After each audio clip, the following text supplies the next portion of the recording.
अस्सलामुअलैकुम सामीन। 20 ज़िलक़अदा और 10 जून है। आज की ख़बरों की शुरुआत मदरसा शम्सुल उलूम बलवा से क़ारी मोहम्मद अकमल नवाल साहब की तिलावत कलाम पाक से की जा रही है। साथ ही बज़्म फ़िदाए मिल्लत की एक रिपोर्ट भी पेश खिदमत है।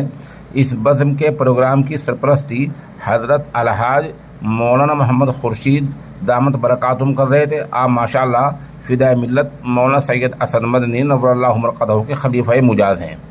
इसकी निज़ामत मोहम्मद शाहिद अशासी ने की है और यहाँ तलबा असातिज़ा सब लोग शरीक रहे हैं। ख़ास तौर से क़ारी मोहम्मद खालिद कासमी, क़ारी मोहम्मद ज़ुबैर आलम, मौलाना आस मोहम्मद, उधर मेहमान खुसूसी क़ारी मोहम्मद रिहान, मौलाना ज़ुबैर कासमी, ये लोग यहाँ शरीक रहे हैं।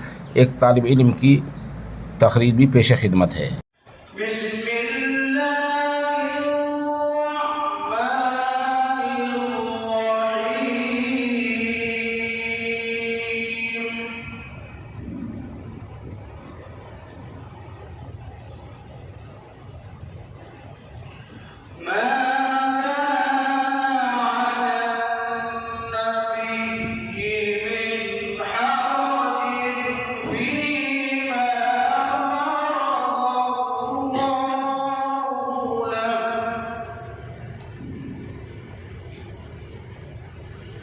सुन्नतुल्लाह